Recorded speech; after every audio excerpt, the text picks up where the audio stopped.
Hi friend, welcome back to my channel. আজকে আমার দিদা এসছে, অনেক দিন হয়েছে। আজকে বাড়ি চলে যাবে, তো দিদা তো চিকেন খেতে ভালোবাসে না।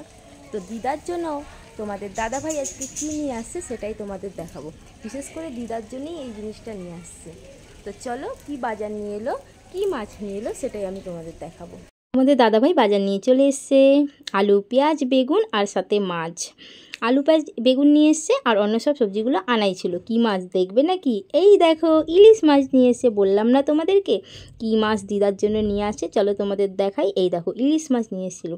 মাছের সাইজটা কিন্তু খুব খারাপ ছিল না, মোটামুটি ভালোই ছিল। এর থেকে বড় সাইজের মাছ তোমার দাদাভাই এই বাজারে পায়নি, যেই বাজারে তোমার দাদাভাই গেছিলো আর কি। সাথে বেগুনও নিয়ে এসছে, কারণ বেগুন দিয়ে ঝোল হবে। এই একটা আমার ননদের ছেলে আমার মাম্মামকে খুব ভালোবাসে, আর মাম্মামকে রাগাচ্ছে দেখো। আর মাম্মামও ওকে খালি ডাকে, কিট্টু দাদা আসো আসো।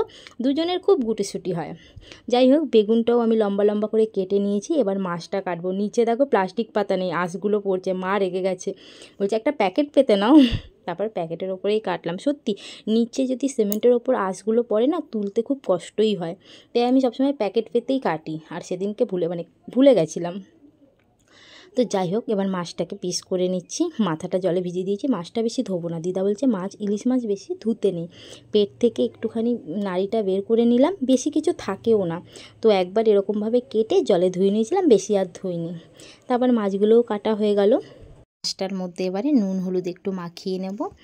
তা মা বলছে কি, বর্ষা তুমি যখন মাছটা কেটেও নিয়েছো, মাছটা তাহলে তুমি ঝোল করে নাও। আমি বলছি না মা, আপনিই করুন। তোমরা অনেক শর্টস ভিডিওয়ে দেখেছো যে আমার শাশুড়ি মায়ের হাতের রান্না কিন্তু খেয়ে আমি বলছি দারুণ। অনেক শর্টসে উনি কিন্তু রান্নার ভিডিও দিয়েছে। তো সত্যি আমার শাশুড়ি মায়ের হাতের রান্না খুব সুন্দর, খুব সুন্দর। যারা যারা খেতে চাও আমার শাশুড়ি মায়ের হাতের রান্না, আমার বাড়িতে চলে আসবে। কমেন্ট করে বলবে কারা কারা আমার বাড়িতে আসতে চাও আমার শাশুড়ি মায়ের রান্না খেতে। তো যাই হোক, মা মাছের ঝোলটা বসিয়ে দিল। মাছটা ভেজেছে দেখো, কত তেল উঠেছে। তার মধ্যে দিয়ে দিল কালো জিরে আর কেটে রাখা বেগুনগুলো। বেগুনটা একটু ভাজা ভাজা হয়ে যাবে, তারপর নুন হলুদ দিয়ে, তারপর একটুখানি সামান্য জিরে গুঁড়ো দেবে আর কাঁচা লঙ্কাগুলো দিয়ে দেবে, মানে চিড়ে রাখা কাঁচা লঙ্কাগুলো দিয়ে ভালো করে একটু কষিয়ে নেবে। বেশি কিন্তু মশলা ইলিশ মাছে দেয় না, কিছুই মশলা দেয় না। কালো জিরে, কাঁচা লঙ্কা, নুন হলুদ। আমার মা একটুখানি জিরে গুঁড়ো দিয়েছিল আর কি। তারপরে দিয়ে দিল 1 মগ জল, কারণ ইলিশ মাছের জলটাই বেশি দেয়, কারণ এটা পাতলা ঝোলটাই বেশি ভালো লাগে। আর তোমাদের দাদাভাই খুব খেতে ভালোবাসে ঝোলটা। আমার দিদা, তোমরা তো থাম্বনেলে প্রথমেই দেখলে যে আমার দিদা তোমার দাদাভাইয়ের ওপর খুব রেগে গেছিলো। এবার তোমরা ভাবছো কিসের জন্য এত রেগে গেছে। তাহলে শোনো, তোমার দাদাভাই মাছ নিয়ে এসছে, কিন্তু ও মাছ খাবে না। দিদা বলছে কষ্ট করে মাছটাকে নিয়ে এলো, অথচ মাছ খাবে না বলছে। কেন খাবে না? এরকম কেন? নাচ জামাই কথা শোনো না কেন তুমি? ও না সত্যি মাছ খেতে ভালোবাসে না, শুধু মাছের ঝোল খেতে, বেগুনটা খেতে ভালোবাসে আর ঝোলটা, আর হচ্ছে মাছ ভাজার তেলটা। ভাজা মাছও খাবে না।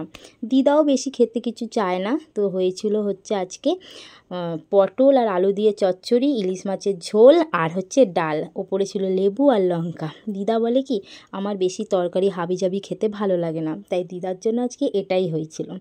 তো আমি এবার আমার ভিডিও করার জন্য, মানে তখন দিদা খাচ্ছে, 2টো 2:30টার দিক করে দিদা খেলো। আমি ভিডিও করার জন্য রেডি হয়ে গেলাম, ভিডিও করে কমপ্লিট করে নিলাম। এবার আমার পেয়ে গেছে খিদে, 4:30 বেজে গেছে।